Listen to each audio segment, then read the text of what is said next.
NHL Nightly with your host, the sports, a.k.a. Peter Lebowski, a.k.a. Jeremiah Maxwell. And with him, as always, maybe Pearlo, Wisdom, and Rico in Barrie. Hey, everybody, what's going on? Hope the other guys are showing up. Glad to have everybody. Daniel Barrie, Sports Highlights, thank you. KQ, thank you. KQ first in the chat. Darkness. Here we go. Here's Rico. Okay. I was worried the link wasn't working or something. What's up, buddy? I was worried the link wasn't working because Occupancy's coming. It's an Occupancy Monday. We're live on Twitter, Twitch. Twitter has an X, YouTube, and now Instagram. How'd you do on the football this weekend? Did all your bets shape out? I was one of the idiots that bet on the Ravens, but I actually had the Lions plus 4.5 in the first half and the cover 7 full game. So, and then won money there. Yeah, I like the Lions. I like the Lions to keep that close. I was here's Occupancy. So Occupancy being a Bay Area guy, bet it was pretty wild with the San Francisco 49ers winning that comeback win down 17 points. Have you become like a resident 49ers fan since you live in the area? Yeah, my uncle has been a long time Bay Area resident. My aunt's been here for 20, 30 years now, so I'm jumping on the bandwagon. And no, it was good. We listened to the game on the radio, and yeah, man, just what a comeback. Yeah, I felt bad for the Lions, but also it's like, 49ers are a pretty good team. And they've come back, and there's always been that hit on Shanahan. He can't come back, so good for them. Yeah. You had one game in the NHL. KQ says Berkeley. I don't know if he's from that area.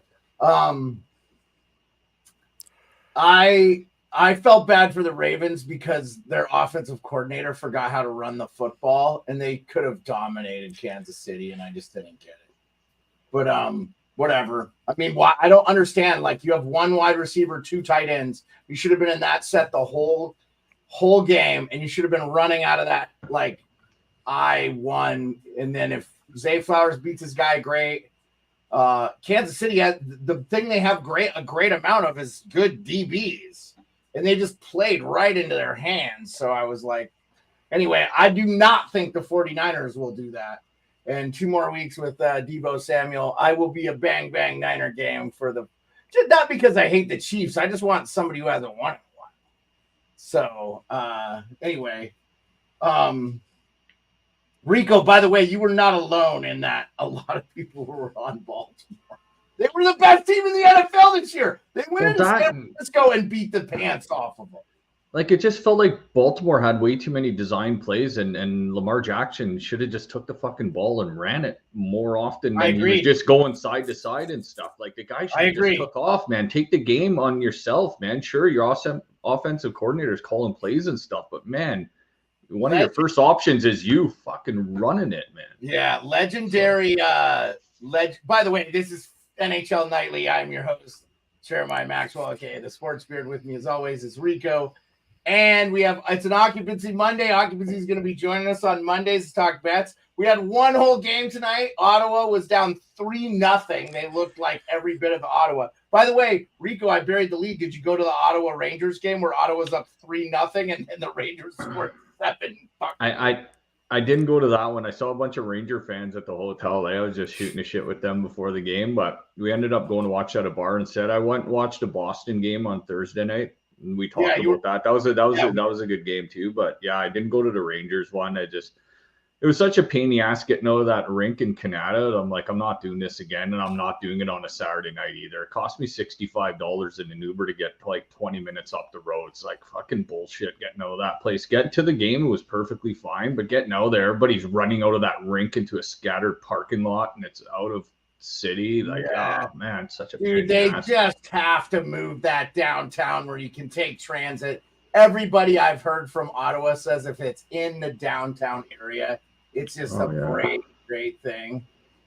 Yes, Nick, we were just talking about Ottawa competing the comeback. I wanted to say Darkness too, man. Darkness is dead inside from the Lions game. I didn't know you were a Lions fan, Darkness, but I guess all you St. Louis fans don't have a team anymore, so you got to pick somebody. But how about your Blues, man? They're in a playoff spot. Like the Blues have won 5 in a row. Good stuff, man. Like good stuff. Yeah, the only thing, Justin Falk, his injury's been in and out. Now he's out, so they called up my hometown kid Tyler Tucker there to sit up in the press box, maybe get into a game or so. But I mean, they're playing hard, man. Good for the Blues. I mean, that Western Conference, that mushy kind of whether we're getting in or not, like with all those teams, is just going to be fabulous coming out of the break and just seeing who grabs the reins there, because there's a bunch of teams there that can just grab a hold of this playoff spot, and either one of them could go on a bit of a run. And St. Louis has done it before, so I mean. Well, here's what you got to think about St. Louis. They're not terrible on D, and they have a pretty respectable goaltending tandem. So, yeah, I mean, I could see them upsetting a big-time team, man. And you still have some guys left from that cup. Parenko's having a resurgence. So, pretty incredible. So, okay, let's get into what I wanted to talk about. I have 2 jerseys over the shoulders. It was a topic of conversation for a lot of people this weekend and shows this Monday with the Columbus Blue Jackets, the David Juracek comments, and obviously Patrick Laine taking a leave of absence, the player's assistant saying this is for mental health. Really super good thing for him. I wanted to ask you guys, one thing I noticed with Laine is he seems really hard on himself, like in the media and stuff, like he's always kicking his own ass. And I would just wonder if that's not helping his cause. I don't know. Yeah. Well, yeah, talking about Laine, I mean, you're getting a lot of people, a lot of Laine fans throwing up like social media pictures of him getting dressed up and like being such a fun-loving guy off the ice. But I mean, Laine coming into the league, it was Matthews and Laine, right? It was 1-2. Like this guy did have a bit of pressure on him. I mean, they were 1-2. Lots of pressure comes with that starting his career. But he's still young, so hopefully he takes some time away from the game. He doesn't have to explain anything to anybody. It could be family, it could be personal, whatever it takes to get yourself right. The hype, the media around that guy. But I mean, he's amazing player, amazing shot. So mental health's been brought to the forefront. So good on him becoming stepping up and just saying he's got to walk away from the game. And I think he's going to come back. Hopefully he comes back. So the game needs a guy like him. So, I mean, the hockey community will definitely welcome him back for sure. Yeah, the NHL will give him the assistance and stuff that he needs. And, that's it, man. Just keep it cut and dry. And I'm sure maybe he'll explain himself when he comes back, but he doesn't have to. Nobody does. He's a person first. You got to look out for yourself. You got to look out for number one when it comes to mental health. So, good on him. It was probably much needed for a while, and he's not from here, right? So he's got family probably back home and overseas and stuff that, he might have stuff going on. He's a Finnish guy, right? He might have stuff going on back home and that too that's been bothering him for a little bit. So you know what? Walk away from the game and do what you need to do. Go ahead. Yeah, I could piggyback. So I follow this Columbus beat reporter, Mark Sheeg. He's at Mark_Sheeg on Twitter, and he posted an article about Laine, and Laine's father passed away, who he was really close with. Oh. So I think that had something to do with it. Yeah. And he put out a statement, just prioritizing mental health and getting back on track. So he's one of those players where he's an automatic. No matter what, he's an automatic difference maker when he gets back on and he gets in his swing. And yeah, if he's been cold or maybe his stats haven't been good, in the last couple seasons from injuries but this guy can thrive. So good for him to step out of the ring, get everything together and come back. I'm sure he's, like you guys were saying, like he's going to come back strong and welcomed. So I'm excited to see, you know, how this develops. Yeah, no. He definitely needs the break. Perlo, we're just talking about Laine taking the leave of absence. Yeah. And if you have anything to say about on that topic, if you don't, we can move on to the next subject. Well, I'll say a little bit. I've been pretty critical of Laine up until now, but you're going to head off and do what he did, then good for him. Like, he's got an incredible shot. He's an incredible talent that has really never lived up to it. And that this might have something to do with that. And, all the support to go do whatever you got to do there. Yeah, Rick Smith says not everyone gets the right help in the NHL. It's a support group that matters most to be the best. I hope for him the best. The thing I'll say is, and then we'll just kind of move on to the Juracek thing. Juracek comes out in the media and says he's not getting the playing time he deserves. Saravelli talked about it a little on his show today. Morning Cup of Coffee talked about it. Kipper and Bourne talked about it. Like, Blue Jackets are all in the news. I don't understand what they're doing. Why aren't you playing this kid? Everybody knows he's going to be good. Your season is over. You're not doing anything.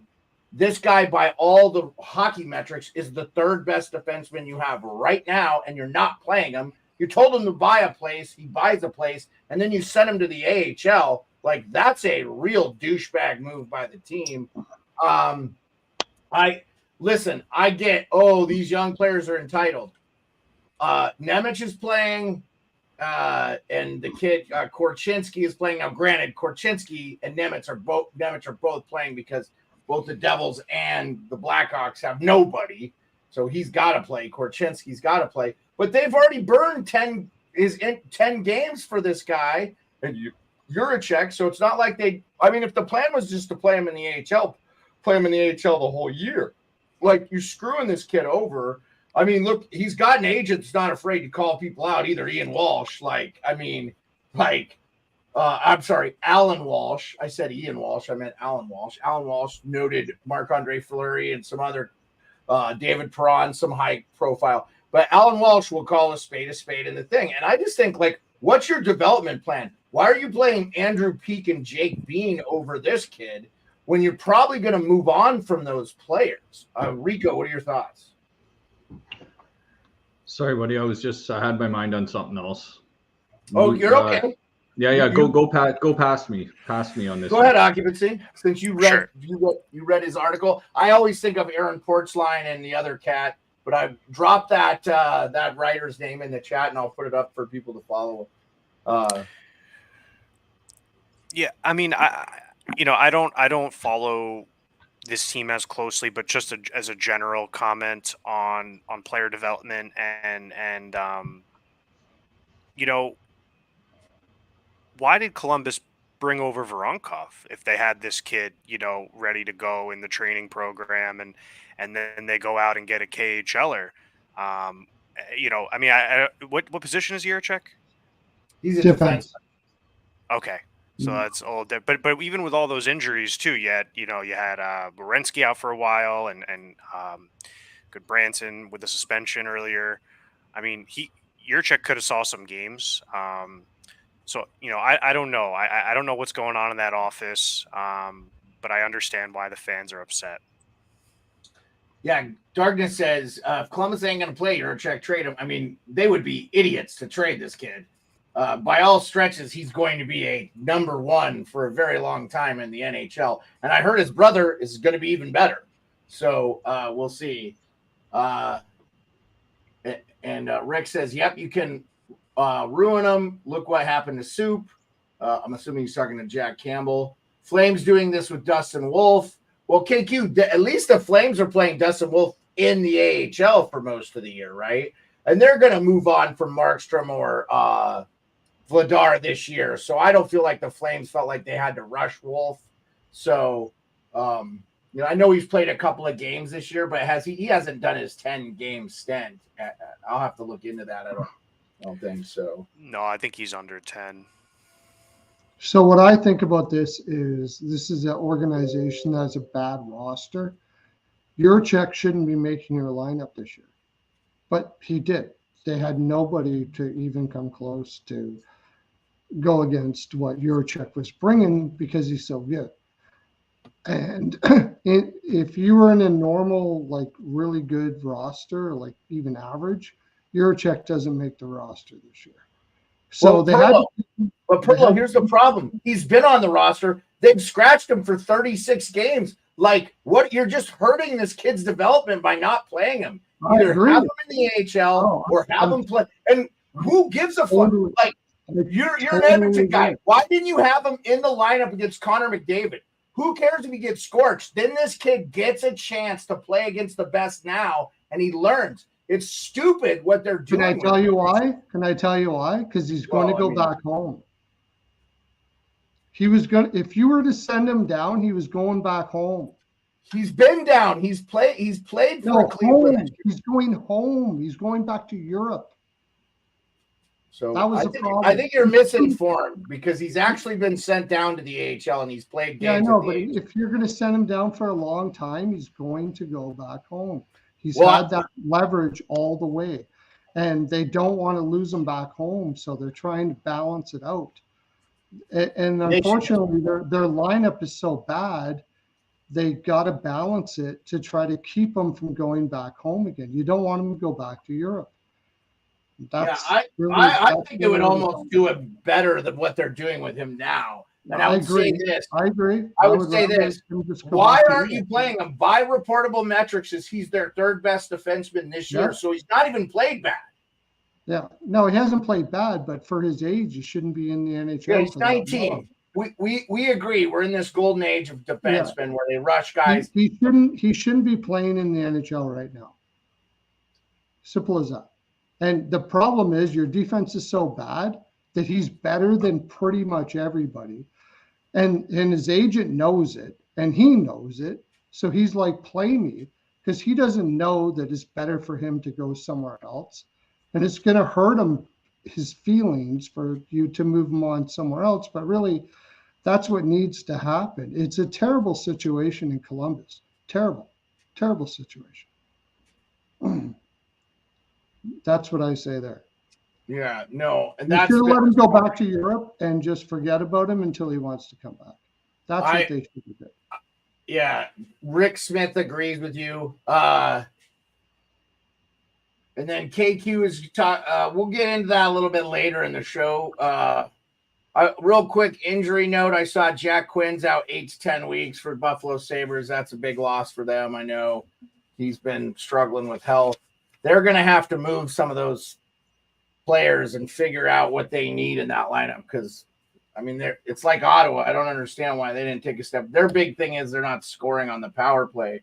Ottawa's big thing is they're not keeping the puck out of the net. So, okay, I have the Rangers jersey up there. I wanted to talk a little bit about Filip Chytil. Filip Chytil goes down in a heap. Johnny Lazarus talked about he was there. I mean, I don't know what happened. He was on the ice for like 7 minutes or something in practice. So it looks like Ottawa played it. So KQ, if you're ever curious, I have a scrolling scoreboard and I update it 90% of the time. And it says the scores.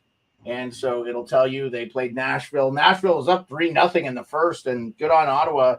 They pull Sogard and they put in Korpisalo, and Korpisalo was flawless for 2 periods. That's what they need from Korpisalo. I mean, they just need to get some 905 save percentage from him, and they would be a much better team. And I think if that happens, we could see Ottawa make a push here, which was, probably going to hurt them from getting a top 5 player. But, I mean, this team is way too good to be where the worst team in the Eastern Conference is where they're at Did you see the live bet? I did. I retweeted it for you. Good one, Pearlo. Yeah, you saw it coming, buddy. I saw it coming, yeah. Yeah, you saw it coming. Well, I want you to give up a 3-goal lead. And honestly, Nashville was too tired to finish that game. Well, and they just haven't been scoring a lot either, so it was actually kind of a surprise that they jumped out 3-0. But they got some goals from McCarron, Tomasino, and Trennan, all guys under 10 goals. So still got to get some. I was going to play the overtime goal here. Let's see if I can do it, and then we'll talk about. What did you have on this game, Occupancy? I think you had. It was a rough night. No, I was on Nashville. Oh, were you? Here we go. Understandable. So they had a 2-on-1 there. Yossi could have got it. Turn right around. That was. I don't think Giroux was expecting that. An even better shot from Giroux. It's just a veteran move. It's. He's been there before. He's played a lot of overtime games in Philly. He's got the puck control. He's got poise. He's a legend out there.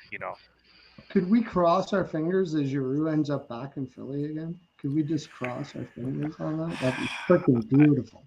You saw your island. Trade him back to Philly? Yeah, why not? I mean, I think Giroux is the type of guy that Ottawa needs to keep on there.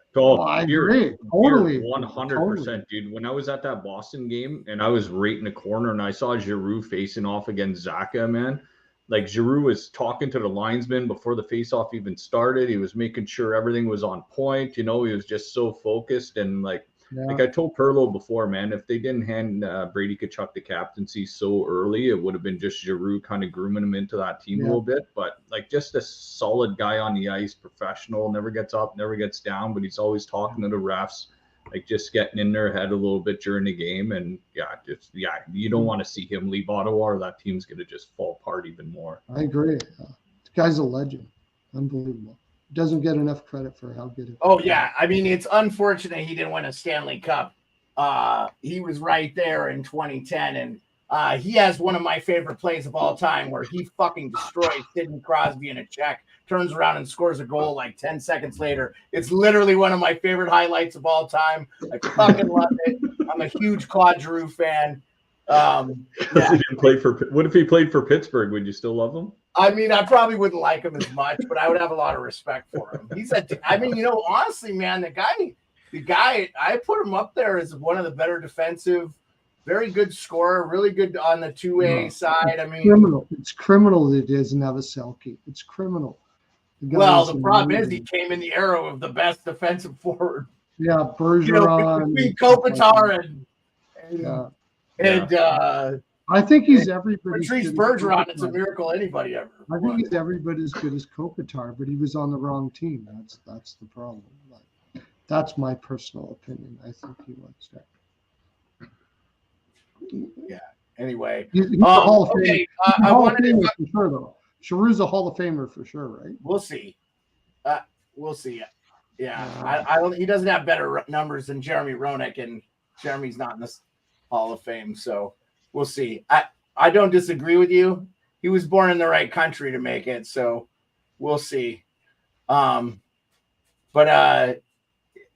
he wins a cup like towards the end of his career with a team, well, if he pulls it off with Ottawa, then you're just stoked. But okay. I thought I did the Instagram, so I'm hoping that's working, but I don't know. Anyway, I'm so new to this. Anyway, it's working. The broadcast is working. So Filip Chytil goes down. He's out the rest of the year. That's a huge loss for the Rangers. They undoubtedly have to get a third line center now. Where do you think they go there, Rico? Yeah, I mean, I think the Rangers, they're gonna get, I think, about 5.2 cap space because of this Chytil being gone this year. So expect Chris Drury to be aggressive like he always has been. I mean, this is a win now team. They're either very young or they're very old. Like Chytil brought that like late 20s in your prime kind of player to that team, it seemed like. So they're gonna look better to get better 5-on-5, I think. Somebody like Lindholm would definitely move that needle for him. That's why they got rid of Bonino. I think just the speed of the Rangers wasn't there 5-on-5 this year. So one thing they're going to look at, maybe I know mentioned on the Merrick show today was maybe had Adam Henrique, but you're going to have a lot of teams looking for centermen as well too. So Boston's going to be in that market, Rangers are going to be in that market, but they're going to have a lot of money to play with. which is nice. So I could see maybe a deal for Lindholm because of the cap space being available, or maybe an Adam Henrique. But I think either the Rangers or Boston might be going after those two guys hard. But expect the Rangers to be alive at the deadline. Their blue line's fine. Their goaltending's fine. It's just a little bit down the middle, like you said, Jared. So I wouldn't doubt Lindholm on the Rangers. Could see him going there. Yeah, I just wonder what the Rangers have to give up for Lindholm, and do they want to trade picks? And I know they don't have their second. They got a first, though. Well, yeah. I mean, do they want to trade that? So, and they're not going to trade Gabe Perreault, and they're not going to trade Horman or Hoffman or whatever his name is. Yeah, Hoffman. They're not trading those two players, I don't think. So, yeah. What do you think, Occupancy? I think this hurts. I think, he was a piece in the playoffs who contributed quite a bit. And, he's a player, I believe it was the Kako kid line with Alexis Lafreniere and him. And, it's one thing to miss a player, but it's also another thing to miss a player with chemistry. And I think they're going to lose out on chemistry. And, they could bring in a Lindholm and they could bring in a Henrique and I think they'd fit the shoes skill-wise, but chemistry-wise, I'm not sure. So I'm leading, towards that this is a bigger deal than people think and that they're going to have a tough time in February. And when everyone gets back from the All-Star break and this kid's out and their depth scoring, I'm just taking a look at they're having a tough time now. Yeah. Right. So they were thinking he was coming back and he was going to add. And I mean, Rangers are middle in the East, at least, 30 goals for in their last 10 games there. Top of the list, Tampa, bottom of the list, Islanders, but they're lacking scoring. And so I just think this is going to hurt more than people think. They're going to get a guy. I like Adam Henrique, too. I saw Darkness say that. Perlo agrees. I think they're not going to have to give up much for quite frankly, Henrique is kind of – he kind of got fleeced in the deal for Josh Manson. He gave up a second. You look up what the Maple Leafs gave up for Giordano. Now, that being said, the Maple Leafs have gotten 3 more years out of Giordano. They re-signed him for league min and stuff, so – Rico says Provorov. You think Provorov's on the block? Columbus needs to get rid of a lot of stuff, and starting at the top. I was surprised that Provorov is on the block, but apparently he is. Yeah. Is Kent Johnson a center? Yeah, he is. But if they traded him, I think there might be riots in the streets of Columbus. He was getting sent down though. Like, remember in the beginning of the year, he was. Portsline talked about. Well, Kent Johnson was getting sent down, not right. No, Johnson, but yeah, but why? Well, he was.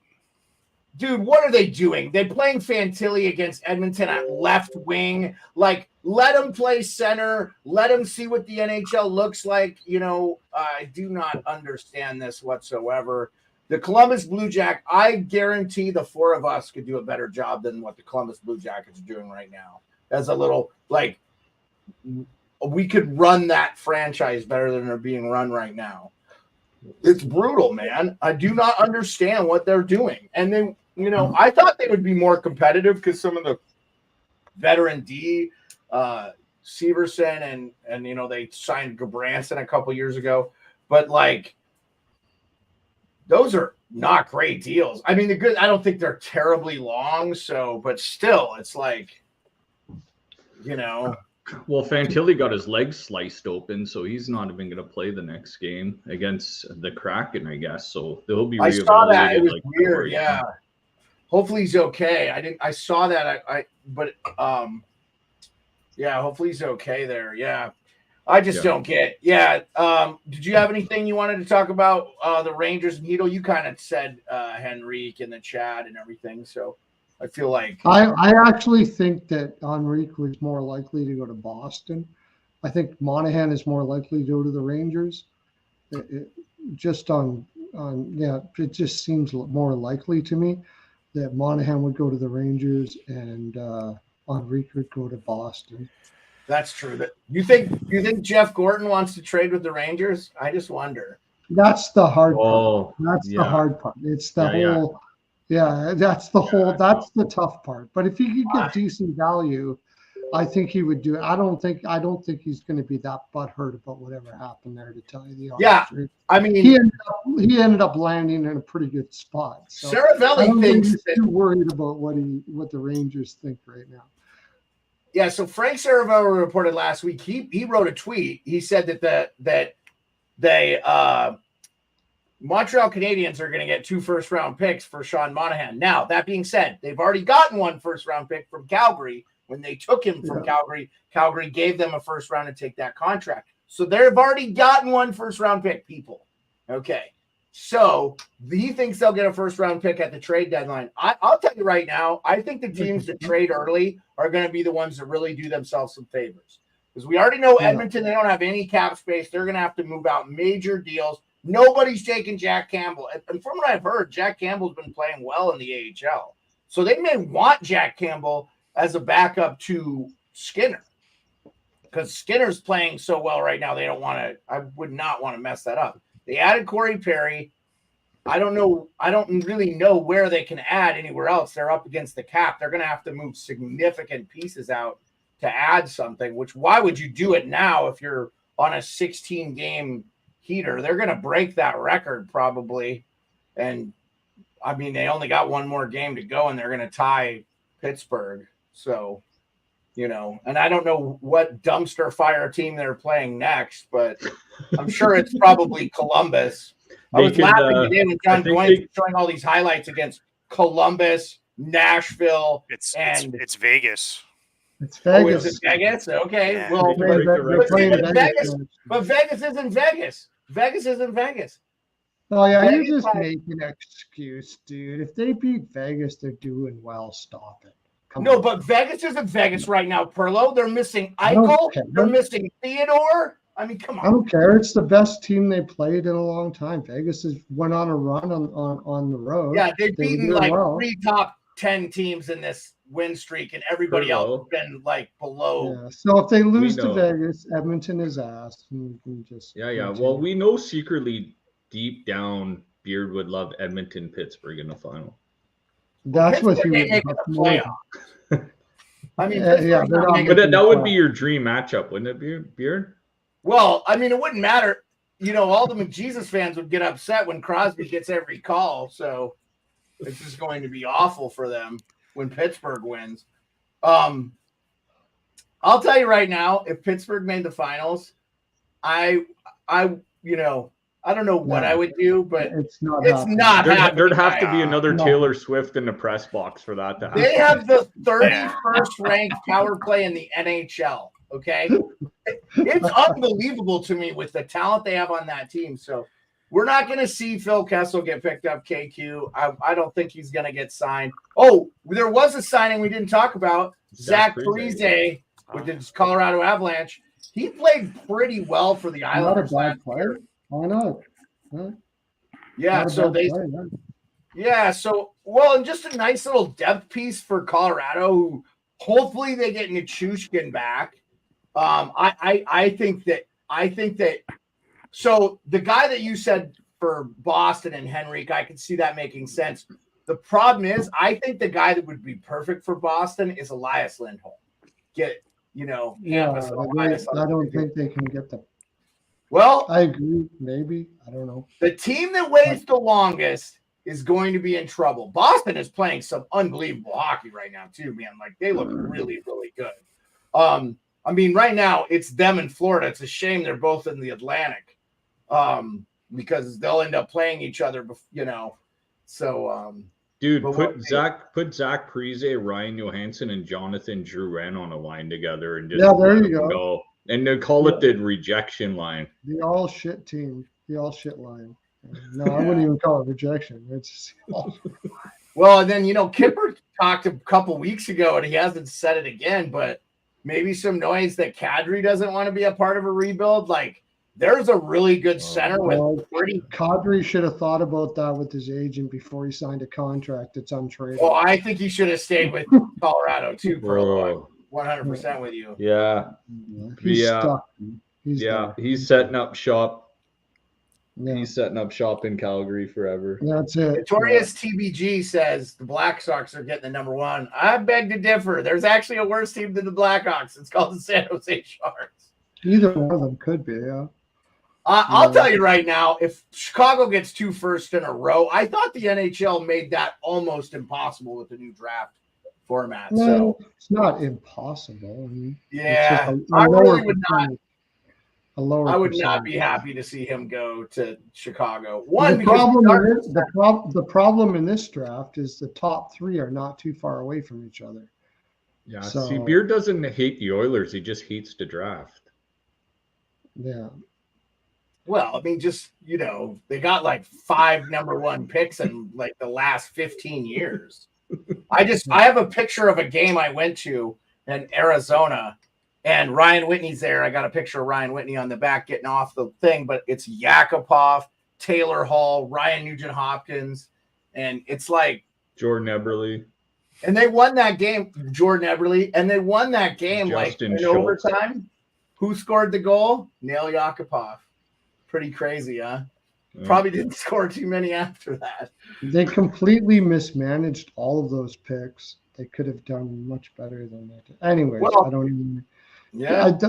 The poorest management of the last 20 years is the Edmonton Oilers.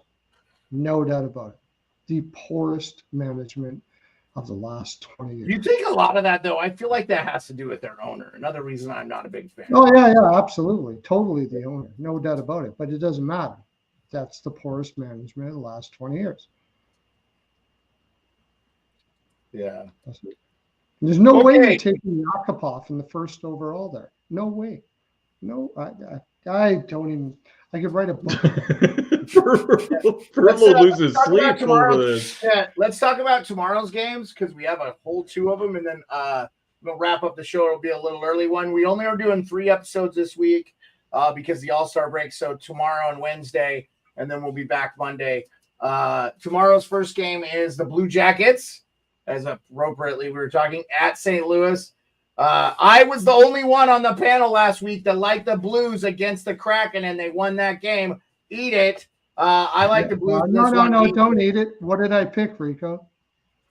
You took the Blues. We both took Well, the not Blues. on the panel. The revisionist history shit doesn't count. I don't care what you bet. When you said on the panel, you fucking were all on the Kraken. So, and I was like, no, the Blues are playing good hockey. I ended up taking the Blues.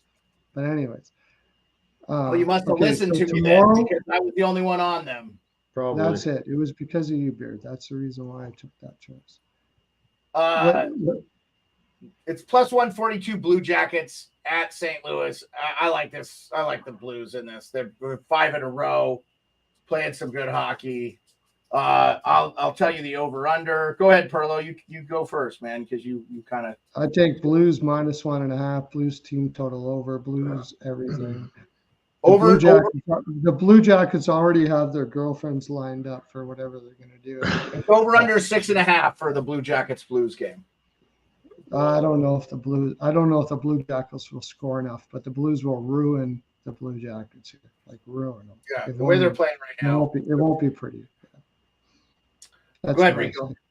Yeah, and okay, so the first look is the Blues, but holy shit, they played 3 overtime games in a row. Sure, they won them all, but they're kind of tired. Yeah, that's the hard. Yeah, I mean, both of them have played a lot of hockey in the last few days, so it's either they both just say, fuck it, let's play for the draw here and move on to the All-Star break, or, I mean, Columbus has been embarrassed a little bit, so I'm not going to go against the Blues here at home because they're rolling. So yeah, the money's not good enough for Blue Jackets either, I don't think. Yeah. I mean, what's the price? St. Louis has won 5 in a row. There's no way they're just going to leave that winning streak alone going into the All-Star break. They're going to go balls out here and just enjoy the break. And I think the Blues will just That's what I think. Yeah, that's what I think. They're not going to go on a 1-game losing streak into the All-Star break after winning 5 in a row, overtime or not. At home? It's at home too, right? Mm-hmm. Yeah. I laid a pretty big price with Seattle last night. I don't like to lay that price on the money line, but I just thought it was a really good bounce back spot against the Blue Jackets, who've been traveling for quite a bit. The Blues, what it seems to me is like this is just a hard time in general to cap. Some people are already thinking about Mexico, some people aren't. It doesn't seem like the Blues are thinking about Mexico. Seems like they're dialed in. Shen, you see the overtime winner on Tuesday versus Canucks. Decked a guy, got the goal. That's an old school goal right there. And I like what the Blues are doing. Columbus, on the other hand, I could see kind of this being a similar game to the Seattle game where, the Blues maybe take a lead, but then kind of just the game goes and maybe they don't cover the 1.5. Just, I don't know, because the Blue Jackets still have some skill and they got, Voronkov, Chinikov, Gaudreau out there still skating fast and doing their thing. So this is probably another situation where I'm going to lay a bigger price with St. Louis on the money line. Totals have been a little weird this time of year. And I think ultimately I'm not going to take the Blue Jackets. So it's had to take the Blues. Look at the team total, try to get the -0.5 in the first. You kind of got to get creative with how you take the Blues. But I ultimately like St. Louis here. Yeah, awesome. And then Rico, did you pick? Yeah, I'm taking the Blues here. Probably Blues maybe in the regulation. I think Columbus Regulation just wants to might get be to the the All-Star best bet. break. Yeah. Okay. It's not a good bet. All right, so let's get to the second game. It's over under 6. It's Seattle at San Jose. San Jose is a +180 home dog. Jared McCann already has 20 goals. I was going to say, too, leading the Blues in goals, kind of ironically, is Pavel Buchnevich, a guy that the Rangers I think, couldn't afford to keep him, essentially. Again, you're punished if you draft too well. And that Jeff Gordon, I think, they had JT Miller at some point in their system. They had to trade him and all that. So, yeah, I like Seattle here. Pearlo, how are you feeling? Well, I've been saying all along, if a team really wants to win a game against San Jose, they will. If they're not in a bad spot, and I don't think Seattle's in a bad spot. They need this win all the shit.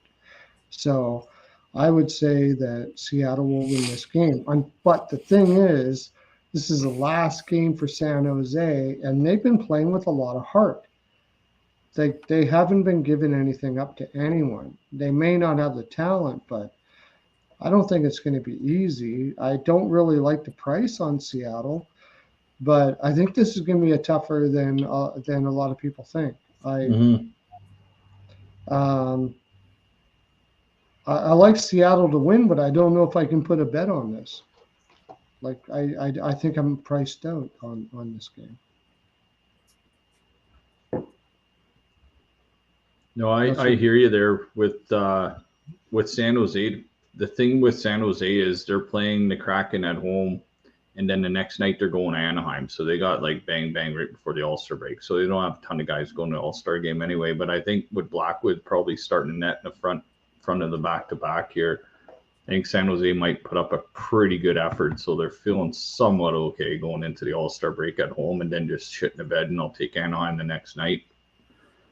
It might be a catchy spot that Blackwood will make about 35 saves or something, and maybe be like a 3-2 game. Well, and I've been saying the Sharks look different with Logan Couture back in the lineup here. You got a great defensive center that can score some goals, that's leadership, that's a great player, that another guy that, gosh dang, I'd love to have him on my team, but that contract is pretty much untradeable. So, is this Seattle's last game before the break? I'm not paying attention to. Yeah, then if it is, then maybe I got to take Seattle in some way here because they need this game a lot, and if they're playing against San Jose, I don't think they're going to be a letdown here. What do you think, Occupancy? So I was going to save this, but I actually got to go to the Shark Tank on Saturday for the matinee with Buffalo. Nice. Yeah, it was last minute. Just got a ticket. The train's pretty smooth, goes right into SAP Center, and we Nice. live right by this train station, so it's just like, yeah, go Sweet. in. Yeah, yeah. And with that game, the Sharks came out and scored 2 quick goals. Yeah, it was laser by the defense there, not Ruda, Vlasic. He just Yeah. fired one. Yeah, Ruda scored 2 in that game, Yeah. right? Yeah, and Yeah. and His best shot of his last 8 years in your league. I think so, but they were fired up. The crowd was behind them. But then what Buffalo just showed that their skilled players and their form and their chemistry, all that just started clicking, and their system was just way better, and Right. they have more talent on the more ice. talent. Yeah. Kakinen was slow post to post. I Yeah. remember there was like a He's wraparound not goal. good. No. Okay. So Well, we you got- know. You got Blackwood here, though.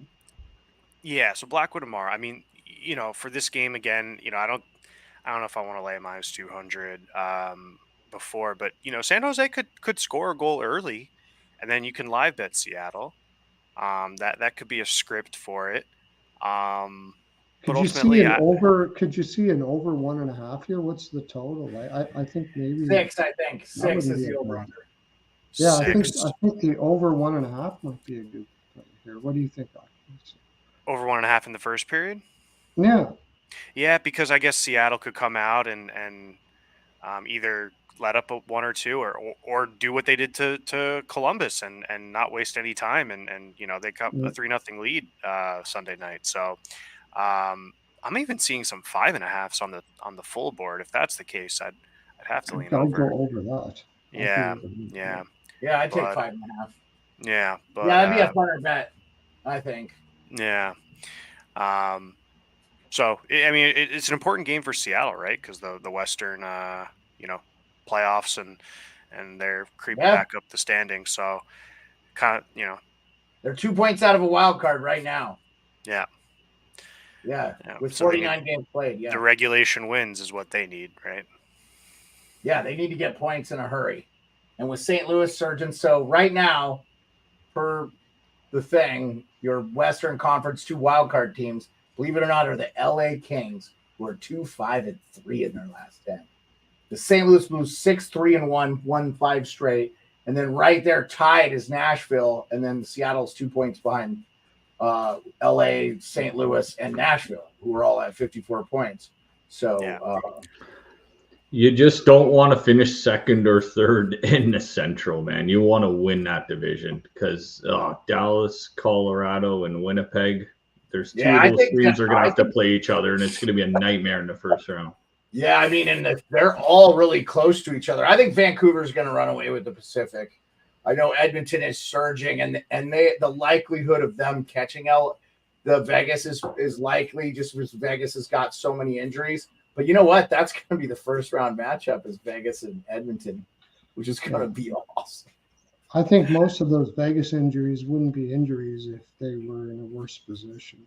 Too, they do that. They do that. Here comes Pearlo, the conspiracy theorist. You think Vegas? You think Tampa Bay used to do it all the time. I know. They would have injuries, but I mean, they had Kucherov who missed the entire season, and nobody thought he was going to do shit in the playoffs, and he came and he did. They won. But again, the game allows you to do it. Edmonton can also do it, so they can add if they're missing a big player. But you think Chytil stepped on Leschyshyn's stick today and he'll be back for the playoffs?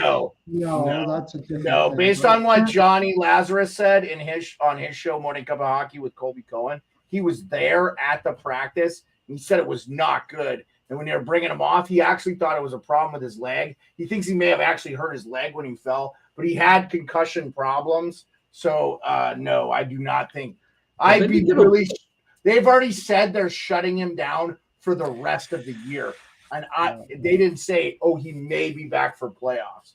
Yeah, but then he's practicing with light contact and he steps on a stick and he falls on himself. Like, imagine he was in a real game. Like, this guy was he not wasn't even close wearing to coming contact back. jersey, Rico. So he wasn't like, they were optimistic for him to come back, but I believe he was still a couple of weeks out anyway. The problem was he had concussion, and somehow the symptoms came back there. And because he fell and hit his head on the ice, Pearlo. Yeah, so. But he wasn't, like, they didn't say it was non-contact. They said he was in a light contact drill.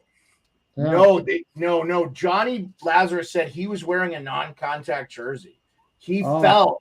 It was an accidental thing. Like, I don't think anybody hit him or anything. It just was a thing. He just fell and hit his head like it was a freak thing. And the way he reacted to it told them that's it. It's over.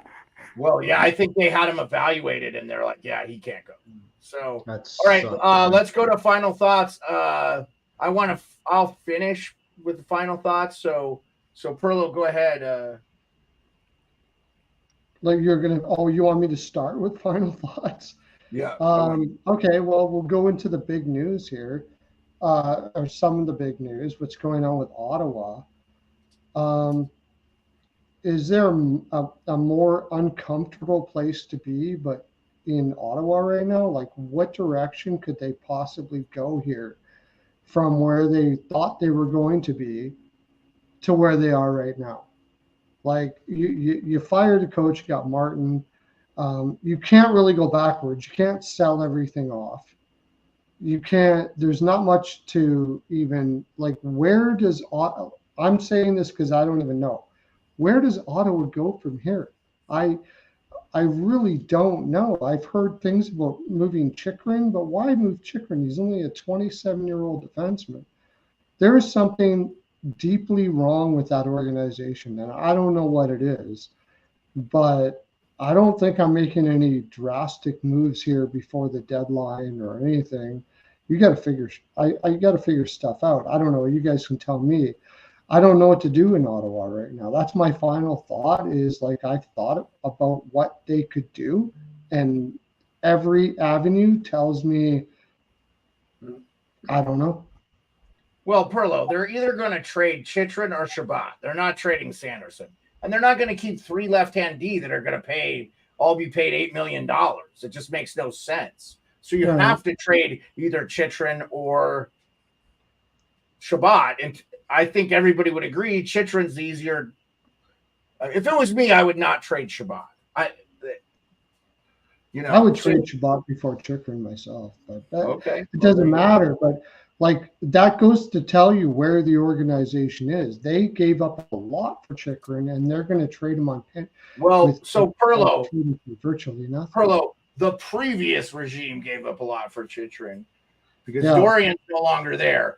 I think I agree with you, man. Ottawa's a difficult situation. Occupancy, why don't you go ahead and give us your final thoughts? Yeah. Thanks again for having me. Love having you, man. I'm going to look at the East and do a little mid-season grade report here for my final thoughts. I watch a good amount of hockey, and the teams that are kind of struggling towards the end of the All-Star break here, Philadelphia, New Jersey. What was a common thread with, specifically those two? Losing Tippett and losing Hughes. And one thing I'll just say as my final thought is, in this league, you need a puck-moving offensive man or defensive man who can they turn around, hand the puck off to, and they skate in, and they can be the facilitator and the controller. And you know what? I don't know if you can survive in this league if you don't have that. And Phillies is, Tippett was their person for that. Hughes is, they look around and who are you giving the puck to? So that was just one observation I made. But all in all, it's just the best league. You have your drama and you get pissed off at the rules or whatever, but like ultimately, this is just you get the highest level of hockey night in and night out in this league, and there's always storylines, and you just get these just the top level play in the world, every night in this league. So I'm just happy to be a part of it. So Yeah, it's you're fun to basically, are you saying Occupancy that like that one player that's removed can change everything there? I do. I do. I It's personally his do. final thought. It's his final thought, Perlo. So shut the No, fuck I was up. just trying to figure out what he was trying to Rico, say. go. Your final thought. My final thought is because obviously I'm in Toronto. I'm going to be pretty excited down the stretch coming out of the All-Star break if Matthews can hit 70 goals. And listening to the Leafs radio all day long, every single day, it's like Samsonov's gone. He's fucked. Samsonov's back. He's back. 3 amazing games in a row. Samsonov's back on Kipper and Bourne. They're just loving this guy. And then they're like, we don't talk about all the Canadian teams. They're like, Kipper's like, only when they're doing bad. Come on. We only talk about teams when they're doing bad. It's like talk about teams playing good isn't fun, he says. But another thing, too, is the Leafs looking at maybe adding some depth in their penalty kill. I think one name that's been brought up, if Minnesota, I know they've been playing good and stuff, but if they fall out a little bit, they're talking maybe a little bit kind of a Connor Dewar type player from Minnesota, the guy that kills penalties, good shorthanded guy. So look at Tree Living. I'm going to be pretty excited what he looks at down the stretch and what names are going to be popping up in Leafland. I know Tanev's been popping up in the Ottawa newsletters as well too, Chris Tanev, and I know Sammy McKee said he was at the Vegas game there and he watched the after hours and he said Chris Tanev looked like a character out of Shoresy. His hair was all there and missing teeth and everything. He's like, that's the kind of guy I want in Toronto. But it'll be pretty exciting to see what names pop up in Toronto and people overreact to. So, and ultimately Matthews scored 70 this year. That'll be fun. Yeah, I would love to see Matthews score 70. That's awesome. I did also hear real quick. I'd heard Tanev's name in the chat earlier. Tanev to Ottawa. That just echoes what Perlo was saying. What the fuck are the Ottawa Senators doing if they trade for Chris Tanev? Anyway, because they could sign him long term or whatever. I suppose. Yeah, and they're trying to get more pros on the back end. Like Jacob Chychrun and Chabot are the same guy on the same blue line. If you trade Chychrun for Tanev, like straight up, that's a good hockey trade for both teams, I think. But Tanev, my concern with him is he just hasn't stayed healthy the last few years. He can't seem to stay on the ice. Okay, so my final thought is, and look, guys, I don't think it's a coincidence. There's a big gray cloud looming over hockey. We're going to find out a lot on February 5th. Alex Formenton did surrender himself, but the Philadelphia Flyers lost 5 in a row, and you can't tell me it's not related to Carter Hart being out of that lineup. Yeah. He's too good a goalie, and it's too much of an impact on that team. Yes, I know they lost Tippett, but Tippett just signed an extension. Like, this is and Rick Smith talked about it here in the chat. He said, Philly's missing Carter Hart. Yeah, it's huge. Ersson ain't it. He doesn't have it.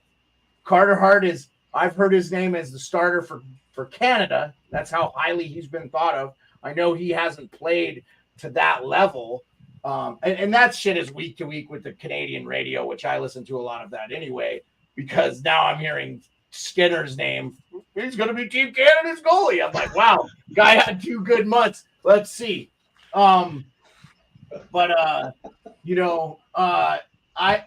It also tells you what state of affairs Canadian goaltending is in. That's more to do with it, yeah. Right, but I have to say, man, like I think it's not Tortorella's coaching. Yeah, Tippett is a big loss. They have a couple other injuries, but you pull a world-class goaltender out of that lineup, and this is in coincides with their losing streak. The moment he left the team, they started losing. So I just, and I know Briere put on a brave face, but like if any of these guys end up doing time, and look, really, I think Carter Hart's the only one that's good. The Calgary Flames aren't going to miss Dylan Dubé. I mean, he's a solid player, but like if he doesn't come back in the lineup, and then New Jersey's stacked with talent. They're not going to miss Calfoot, and they're not going to miss McLeod. I mean, those are role players they can fill very easy from other teams with trades.